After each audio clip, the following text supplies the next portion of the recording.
So I came across, believe it or not, in this crazy world, a man who was driven to the point of suicide, killed himself, left a suicide note, and his ex-wife, who he said in his suicide note was part of the reason why he was hounded to the point of suicide. This ex-wife is trying to remove all evidence of this suicide note from the internet and from anyone's memory, apparently. It's heartbreaking what happened to this man, if the suicide note has any truth to it, and it would seem that this ex-wife and her lawyer's efforts to get this letter removed from the record and the world's memory, it seems like it's pretty much evident that maybe what he says in this letter has some truth to it. We know the family court. Many people know the family court does not serve the interest of families or their children anymore. But I'm going to read this suicide note that I found on the internet. The man's name was Chris Mackney, and it reads: "The love that my daughter and I shared was truly special. She is such a sweet, kind, and gentle spirit. I am so sorry that I will not be there to see her grow into a beautiful woman. It absolutely crushed me to not be in her life over the last 3 years. I worked very hard as a father to build her confidence and self-esteem. She is smart, funny, and considerate, but she didn't know it yet. I pray that she realizes her strengths and her confidence in herself will continue to grow. I love you dearly. Name redacted." My son, name redacted, was just entering kindergarten when I lost access to him. He is gregarious, outgoing, and a great athlete. He is smart and fearless. He could have just as much fun by himself as he could with other kids. Even the older boys in our neighborhood wanted to play with him, with name redacted. It absolutely breaks my heart that I will not be able to help him grow into a man. I love you, too. Name redacted. I miss you both so much. My identity was taken from me as a result of this process. When it began, I was a commercial real estate broker with C.B. Richard Ellis. I lived by the golden rule and made a living by bringing parties together and finding the common ground. My reputation as a broker was built on my honesty and integrity. When it ended, I was broke, homeless, unemployed, and had no visitation with my own children. I had no confidence and was paralyzed with fear that I would be going to jail whenever my ex-wife wanted. Nothing I could say or do would stop it. This is what being death or targeted by a psychopath looks like. This is the outcome. I didn't somehow change into a high conflict person or lose my ability to steer clear of the law. I've never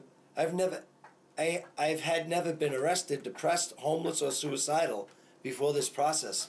The stress and pressure applied to me was deliberate, and nothing I could do or say would get me any relief.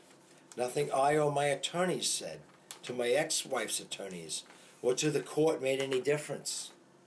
Truth, facts, evidence, or even the best interests of my children had no effect on the outcome.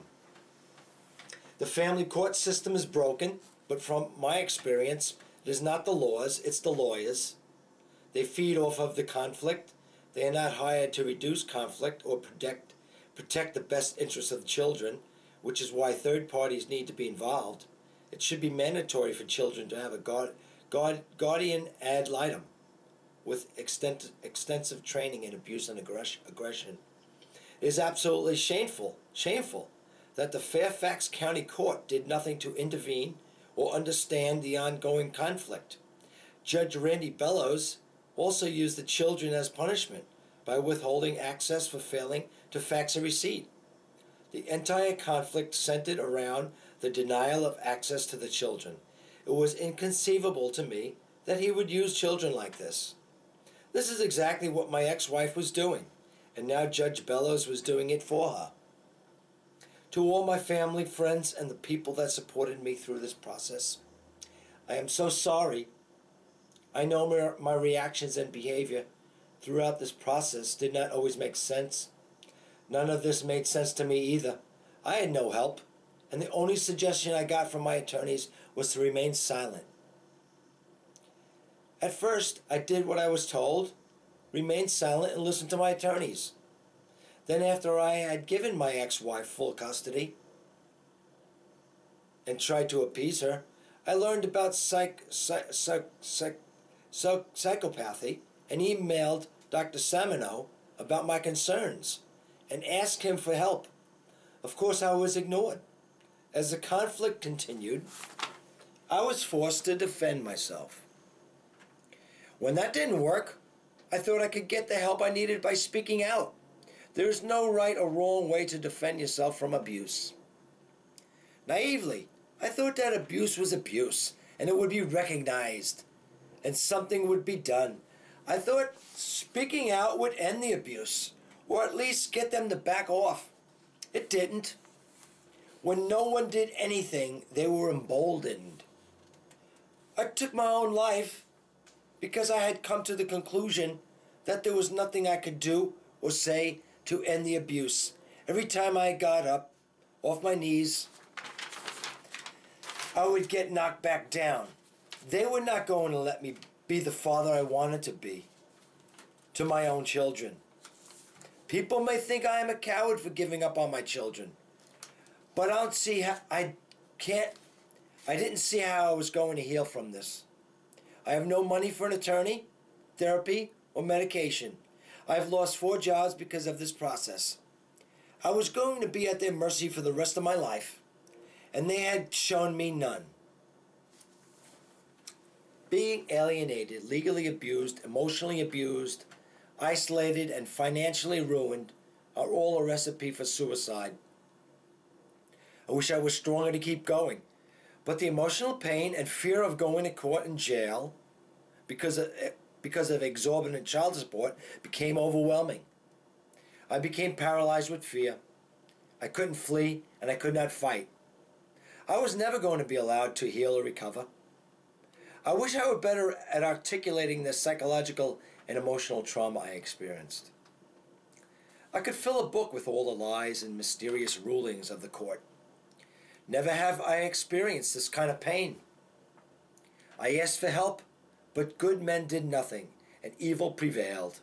All I wanted was a guardian ad litem for my children. Any third party would have been easily able to confirm or refute all of my allegations, which is why none was ever appointed to protect the children or reduce the conflict. Abuse is about power and control. Stand up for the abused and speak out. If someone speaks out about abuse, believe them. Please teach my children empathy and about emotional invalidation and gaslighting, or they may end up like me. God have mercy on my soul. Chris Mackney. That's ChrisMackney.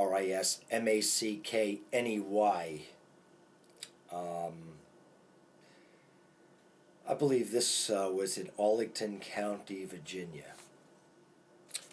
But very moving, and let's not this man's death be in vain. Let's do the right thing, okay?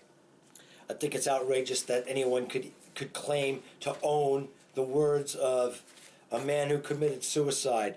These are his words alone, and unless he expressly forbids its dissemination, this woman and these lawyers have got some nerve. Hope they lose big time, and I hope this helps to help reform the family court system and help fathers get their rights. Take care.